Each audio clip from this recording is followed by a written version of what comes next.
15 kilo ഒരു മാസം കൊണ്ട് എങ്ങനെ കുറയ്ക്കാം ഡോക്ടറെ എന്നൊക്കെ ചോദിച്ച് നമുക്കറിയാം ഇത് നമ്മൾ ഒന്നോ രണ്ടോ ദിവസം കൊണ്ട് വിചാരിച്ചാൽ നടക്കുന്ന ഒരു പ്രോസസ്സല്ല.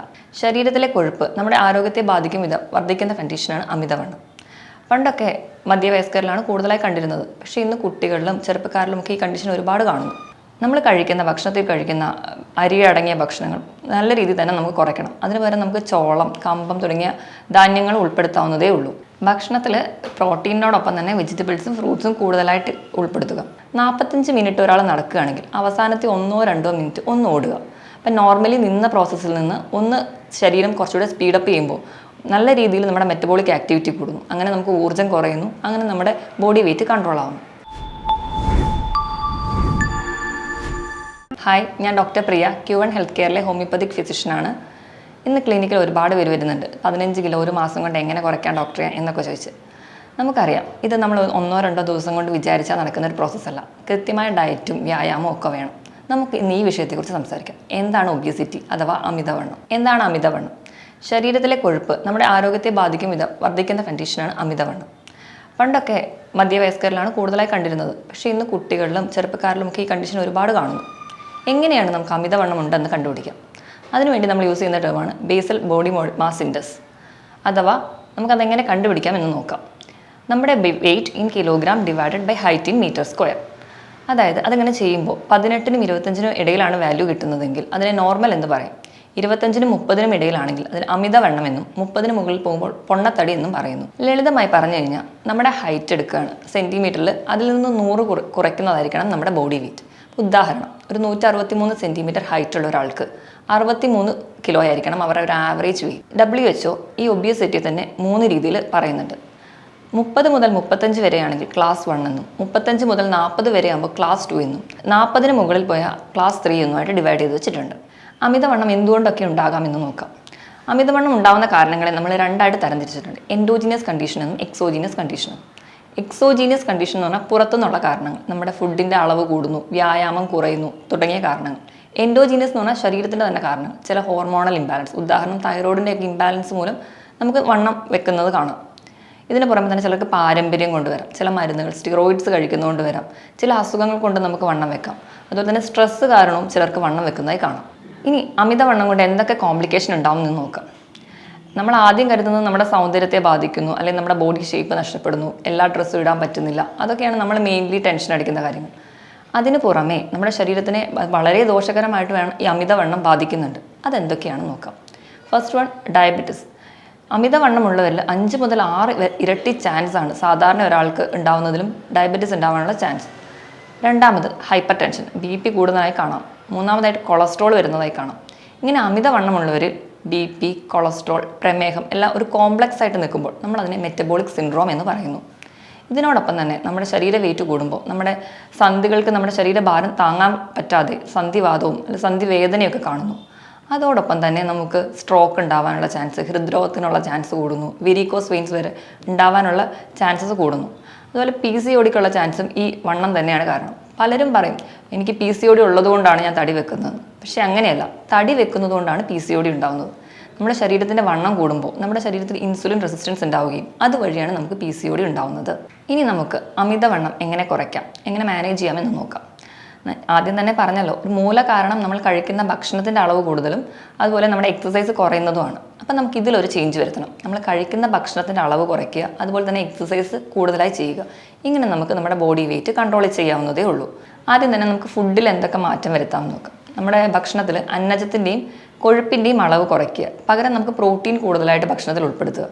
പ്രോട്ടീൻ കൂടുതലായിട്ട് ഉൾപ്പെടുത്തുന്ന വഴി നമ്മുടെ പ്രോട്ടീൻ്റെ വിഘടനം നടക്കുമ്പോൾ നമ്മുടെ ശരീരത്തിൽ ഒരുപാട് എനർജി യൂസ് ചെയ്യും. അങ്ങനെ ചെയ്യുന്നതോടെ നമുക്ക് ഒരുപാട് എനർജി നമുക്ക് ഇതിലൂടെ ലോസ് ചെയ്യാൻ പറ്റും. അങ്ങനെ നമുക്ക് വെയിറ്റ് കുറയ്ക്കാം. ഇതുപോലെ തന്നെ ഒരുപാട് വെള്ളം കുടിക്കുന്നത് നല്ലതാണ്. അതായത് നമ്മുടെ ശരീരത്തിന് 2 മുതൽ 3 ലിറ്റർ വരെ വെള്ളം കുടിക്കുക. വെള്ളം കുടിക്കുമ്പോൾ നമ്മുടെ മെറ്റബോളിക് ആക്ടിവിറ്റി കൂടുന്നു. അങ്ങനെ നമുക്ക് എനർജി ലോസ് വന്നിട്ട് വെയിറ്റ് നമുക്ക് കൺട്രോൾ ചെയ്യാം. നമ്മൾ കഴിക്കുന്ന ഭക്ഷണത്തിൽ കഴിക്കുന്ന അരി അടങ്ങിയ ഭക്ഷണങ്ങൾ നല്ല രീതിയിൽ തന്നെ നമുക്ക് കുറയ്ക്കണം. അതിന് പകരം നമുക്ക് ചോളം, കമ്പം തുടങ്ങിയ ധാന്യങ്ങൾ ഉൾപ്പെടുത്താവുന്നതേ ഉള്ളൂ. ഭക്ഷണത്തിൽ പ്രോട്ടീനോടൊപ്പം തന്നെ വെജിറ്റബിൾസും ഫ്രൂട്ട്സും കൂടുതലായിട്ട് ഉൾപ്പെടുത്തുക. പിന്നെ നമ്മൾ ഭക്ഷണം കഴിക്കുമ്പോൾ സ്കിപ്പ് ചെയ്യാതെ കഴിക്കാൻ ശ്രദ്ധിക്കുക. ചിലരൊക്കെ വെയിറ്റ് കുറയ്ക്കാൻ വേണ്ടി ഒരു നേരം പട്ടിണി കിടക്കാമെന്ന് വിചാരിക്കും. അങ്ങനെ നമ്മൾ ഭക്ഷണം കഴിക്കാതിരിക്കുമ്പോൾ നമ്മുടെ ശരീരത്തിൻ്റെ മെറ്റബോളിക് ആക്ടിവിറ്റി കുറഞ്ഞിരിക്കുകയാണ്. അത് കഴിഞ്ഞ് ഉടനെ നമുക്ക് നല്ലപോലെ വിശക്കുമ്പോൾ നമ്മൾ വീണ്ടും ഭക്ഷണം കഴിക്കും. അപ്പം നമ്മുടെ ശരീരം എന്താ ചെയ്യുന്നതെന്ന് വെച്ച് കഴിഞ്ഞാൽ അപ്പം കഴിക്കുന്ന ഭക്ഷണം എല്ലാം കൂടി സ്റ്റോർ ചെയ്യുകയാണ് ചെയ്യുക. അപ്പം യൂസ് ചെയ്യാതെ അതെല്ലാം കൂടി സ്റ്റോർ ചെയ്യും. അത് നമുക്ക് വീണ്ടും ബോഡി വെയിറ്റ് കൂട്ടത്തേ ഉള്ളൂ. അതുപോലെ നമ്മൾ ഭക്ഷണത്തിലൊക്കെ വയറിനൊന്നും വലിയ ബുദ്ധിമുട്ടുകളൊന്നും ഇല്ലാത്തവരാണെങ്കിൽ എരിവിൻ്റെ അംശം കുറച്ച് കൂട്ടിക്കഴിഞ്ഞാൽ നമ്മുടെ മെറ്റബോളിക് ആക്ടിവിറ്റി കൂടുന്നതായി കാണാം. അതുവഴി നമുക്ക് ഒരു എനർജി ലോസ് ഉണ്ടാക്കാം. ഇതുപോലെ തന്നെയാണ് നമുക്ക് കൃത്യമായ വ്യായാമം ചെയ്യുക എന്ന് പറഞ്ഞാൽ ദിവസവും 45 മിനിറ്റ് മുതൽ 1 മണിക്കൂർ വരെ ആഴ്ചയിൽ 5 ദിവസമെങ്കിലും വ്യായാമം ചെയ്യാൻ ശ്രദ്ധിക്കുക. പ്രത്യേകിച്ച് വ്യായാമം ചെയ്യുമ്പോൾ രാവിലെ തന്നെയൊക്കെ വ്യായാമം ചെയ്യുന്നവരാണെങ്കിൽ വ്യായാമത്തിന് പോകുന്നതിൻ്റെ മുമ്പ് ഒരു ഗ്ലാസ് കാപ്പി അല്ലെങ്കിൽ ഗ്രീൻ ടീ ഒക്കെ കഴിച്ചിട്ട് പോകുന്നത് നല്ലതാണ്. കാപ്പിയിലും ഗ്രീൻ ടീയിലും ഒക്കെ കഫീൻ എന്ന് പറയുന്ന ഒരു കണ്ടന്റ് ഉണ്ട്. കഫീൻ എന്ന് പറയുന്ന കണ്ടന്റ് നമ്മുടെ മെറ്റബോളിക് ആക്ടിവിറ്റി വർദ്ധിപ്പിച്ച് നമുക്ക് എനർജി ലോസ് ഉണ്ടാക്കാനായിട്ട് സഹായിക്കും. ഇനി രണ്ടാമതായിട്ട് എക്സസൈസ് ചെയ്തു. അത് കഴിഞ്ഞ് നമുക്ക് മൂന്നാമതായിട്ട് ചെയ്യാവുന്ന ഒരു കാര്യമാണ് ഇൻ്റർമീഡിയറ്റ് ഫാസ്റ്റിംഗ്. ഇൻ്റർമീഡിയറ്റ് ഫാസ്റ്റിംഗ് എന്ന് പറഞ്ഞു കഴിഞ്ഞാൽ 13 മുതൽ 16 മണിക്കൂർ വരെ 2 ഭക്ഷണത്തിനിടയിൽ ഗ്യാപ്പ് ഇടുക. അത് നമുക്ക് പല രീതിയിൽ ചെയ്യാം. ഒന്നാമത്തെ രീതി എന്ന് പറഞ്ഞാൽ രാവിലെയും ഉച്ചയ്ക്കും കൃത്യമായ സമയത്ത് ഭക്ഷണം കഴിച്ച് രാത്രിയത്തെ ഡിന്നർ കുറച്ച് നേരത്തെ കഴിക്കുക. ഒരു 6 മണിക്കോ 7 മണിക്കോ ഒക്കെ കഴിക്കുക. പിറ്റേ ദിവസം രാവിലത്തെ പ്രഭാത ഭക്ഷണം കുറച്ച് ലേറ്റായിട്ട് കഴിക്കുക. ഇനി രണ്ടാമത്തെ വിഭാഗം എന്ന് പറഞ്ഞു കഴിഞ്ഞാൽ രാവിലത്തെ ഫുഡ് സ്കിപ്പ് ചെയ്യുക. പകരം ഉച്ചയ്ക്ക് രാത്രിയും കൃത്യമായി ഭക്ഷണം കഴിക്കുക. പക്ഷേ നമ്മുടെ ബ്രേക്ക്ഫാസ്റ്റ് എന്ന് പറഞ്ഞാൽ നമ്മുടെ ബ്രെയിനിൻ്റെ ഫുഡാണ്. അപ്പോൾ ഏറ്റവും നല്ലത് ഫസ്റ്റ് മെത്തേഡ് ഫോളോ ചെയ്യുന്നതാണ്. ഇനി മൂന്നാമതായിട്ട് ആഴ്ചയിൽ 5 ദിവസം നോർമലായിട്ട് ഫുഡ് കഴിക്കുക. 2 ദിവസം ഉപവസിക്കുക. ഉപവാസം എന്ന് പറയുമ്പോൾ പൂർണ്ണമായിട്ട് ഭക്ഷണം ഒഴിവാക്കുകയല്ല, ഭക്ഷണത്തിൻ്റെ ക്വാണ്ടിറ്റിയും അതുപോലെ കലോറിയൊക്കെ കുറച്ചിട്ട് ഭക്ഷണം കഴിക്കാൻ ശ്രദ്ധിക്കുക. ഇനി അടുത്ത ഒരു ഫീച്ചർ എന്ന് പറഞ്ഞു കഴിഞ്ഞാൽ ഓൾട്ടർനേറ്റ് ഡേയ്സിൽ ഉപവസിക്കുക. അപ്പോൾ ഞാൻ പറഞ്ഞ പോലെ ഭക്ഷണത്തിൻ്റെ അളവ് പൂർണ്ണമായിട്ട് ഒഴിവാക്കാനല്ല, കുറയ്ക്കുക. ക്വാണ്ടിറ്റിയും കലോറിയും കുറച്ചിട്ട് ഓൾട്ടർനേറ്റ് ഡേയ്സിൽ ഉപവാസം ചെയ്യുക. അങ്ങനെയും നമുക്ക് ഇൻ്റർമീഡിയറ്റ് ഫാസ്റ്റിംഗ് ചെയ്യാം. ചിലരിടത്തൊക്കെ ഡയറ്റ് ഫോളോ ചെയ്യാനൊക്കെ ക്ലിനിക്കിൽ വരുമ്പോൾ പലരും പറയും എൻ്റെ വയറ് തുറന്നു പോയി, അല്ലെങ്കിൽ എനിക്ക് വിശപ്പ് സഹിക്കാൻ പറ്റുന്നില്ല, അല്ലെങ്കിൽ ഫുഡിനോടുള്ള ക്രേവിങ് കൺട്രോൾ ചെയ്യാൻ പറ്റുന്നില്ല എന്നൊക്കെ. നമുക്ക് ഇവർക്ക് പറയാമെന്നുള്ളൊരു ഈസി ടിപ്സ് എന്താണെന്ന് വെച്ചാൽ, നമ്മുടെ വിശപ്പിനെ കൺട്രോൾ ചെയ്യാൻ നമ്മുടെ ശരീരത്തിൽ 2 ഹോർമോണുണ്ട്. ഗ്രലിൻ എന്ന് പറയുന്ന ഹോർമോണും ലെപ്റ്റിൻ എന്ന് പറയുന്ന ഹോർമോണും. നമുക്ക് വിശക്കുന്നു എന്ന് തലച്ചോറിനെ അറിയിക്കുന്ന ഹോർമോണാണ് ഗ്രലിൻ. നമ്മുടെ വയറ് നിറഞ്ഞു അല്ലെങ്കിൽ നമ്മൾ ഭക്ഷണം കഴിക്കുമ്പോൾ മതി എന്ന് പറയുന്ന ഹോർമോണാണ് ലെപ്റ്റിൻ. അപ്പം നമ്മൾ ഗ്രലിൻ്റെ അളവ് കുറയ്ക്കുകയും ലെപ്റ്റിൻ്റെ അളവ് കൂട്ടുകയും ചെയ്യുന്നത് വഴി നമുക്ക് വെയിറ്റ് കൺട്രോൾ ചെയ്യാം. നമ്മുടെ വിശപ്പ് കുറച്ച് നമുക്ക് വെയിറ്റ് കൺട്രോൾ ചെയ്യാവുന്നതേ ഉള്ളൂ. എങ്ങനെയൊക്കെ ചെയ്യാമെന്ന് നോക്കാം. നമ്മൾ കൃത്യസമയത്ത് തന്നെ ഭക്ഷണം കഴിക്കാൻ ശ്രദ്ധിക്കണം. അങ്ങനെ ചെയ്യുമ്പോൾ നമ്മുടെ ഒരു ഹോർമോൺ പ്രോപ്പർ ബാലൻസിൽ അങ്ങ് പോകും. അതുപോലെ ഒരുപാട് വിശന്നിട്ട് ഭക്ഷണം കഴിക്കരുത്. ഒരുപാട് വിശന്നിരിക്കുമ്പോൾ ഗ്രലിൻ എന്ന് പറയുന്ന ഹോർമോൺ കൂടുതലായിട്ട് ഇരിക്കും. അപ്പോൾ നമ്മൾ ഒരുപാട് ഭക്ഷണം കഴിക്കും, അത് വീണ്ടും ബോഡി വെയിറ്റ് കൂട്ടത്തേ ഉള്ളൂ. അതുപോലെ ഒരുപാട് വിശന്നിരിക്കുമ്പോൾ ഒരുപാട് സ്വീറ്റ്സ് കഴിക്കാതിരിക്കുക. സ്വീറ്റ്സ് കലോറി കൂടുതലുള്ള ഫുഡാണ്. അതുപോലെ കൃത്യസമയത്ത് ഉറങ്ങുമ്പോൾ ഈ ഹോർമോണൊക്കെ പ്രോപ്പറായിട്ട് ബാലൻസ് ആയിട്ട് പോകും. അപ്പോൾ നമുക്ക് നമ്മുടെ വിശപ്പൊക്കെ കൺട്രോൾ ചെയ്യാം. ചിലർക്കൊക്കെ ടെൻഷൻ കാരണം ചിലർ ഭക്ഷണം ഒരുപാട് കഴിക്കുന്ന കാണും. ഇതെന്താണെന്ന് വെച്ചിട്ടുണ്ടെങ്കിൽ ടെൻഷൻ ഉള്ളപ്പോൾ നമ്മുടെ ലെപ്റ്റിൻ എന്ന് പറയുന്ന നമുക്ക് വയറ് നിറഞ്ഞു എന്ന് പറയുന്ന ഹോർമോൺ ഫംഗ്ഷൻ ചെയ്യത്തില്ല. അപ്പോൾ അവർക്ക് വയറ് നിറഞ്ഞൊരു സെൻസേഷൻ തോന്നില്ല, ഭക്ഷണം കഴിച്ചുകൊണ്ടേയിരിക്കും. അങ്ങനെ പൊണ്ണത്തടി വെക്കുന്നവരും ഉണ്ട്. ഇതുപോലെ ചില ഭക്ഷണങ്ങൾ കഴിക്കുകയാണെങ്കിൽ നമുക്ക് ഈ ലെപ്റ്റിൻ്റെ അളവ് കൂട്ടാൻ പറ്റും. ഉദാഹരണത്തിന് ഭക്ഷണം കഴിക്കുന്നതിന് മുൻപ് നമ്മൾ സാധാരണ ഒരു ലഞ്ചൊക്കെ കഴിക്കുന്നതിന് മുൻപ് പ്രോട്ടീനും ഫാറ്റും അടങ്ങിയ ഭക്ഷണം കഴിക്കുക. ഉദാഹരണത്തിന് നമുക്ക് മുട്ട കഴിക്കാം, അതിൽ പ്രോട്ടീനും ഉണ്ട് ഫാറ്റും ഉണ്ട്. ഭക്ഷണത്തിന് ഒരു 15 മിനിറ്റ് മുമ്പ് ഒരു മുട്ടയൊക്കെ കഴിക്കുകയാണെങ്കിൽ ഈ ലെപ്റ്റിൻ്റെ അളവ് കുറച്ച് കൂടുതലായിട്ട് ഉൽപ്പാദിപ്പിക്കുന്നത് കാണാം.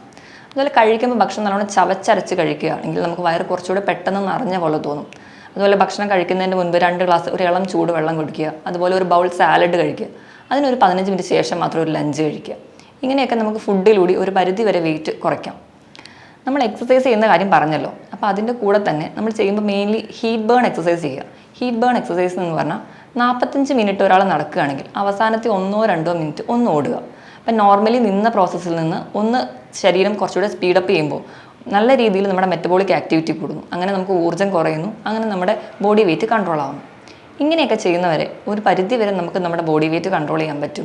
അതുപോലെ മറ്റ് കോംപ്ലിക്കേഷനിലൂടെ ശരീരം പോവാതിരിക്കാനും പറ്റും. ഇനി നമുക്ക് ബോഡി വെയിറ്റ് കുറയ്ക്കണമെങ്കിൽ അത് നമ്മൾ തന്നെ വിചാരിച്ചാലേ നടക്കുകയുള്ളൂ. നമ്മൾ കഴിക്കുന്ന ഭക്ഷണത്തിൻ്റെ അളവ് കുറയ്ക്കുക, അതിനോടൊപ്പം തന്നെ കൃത്യമായി വ്യായാമം ചെയ്യുന്ന വഴി, സ്ട്രെസ്സൊക്കെ കുറയ്ക്കുന്ന വഴി, രാവിലെ ഒന്ന് നടക്കാൻ പോകുന്ന വഴി നമുക്കൊരു മൈൻഡ് കുറച്ചുകൂടെ ഫ്രീ ആയിട്ടിരിക്കാൻ പറ്റും.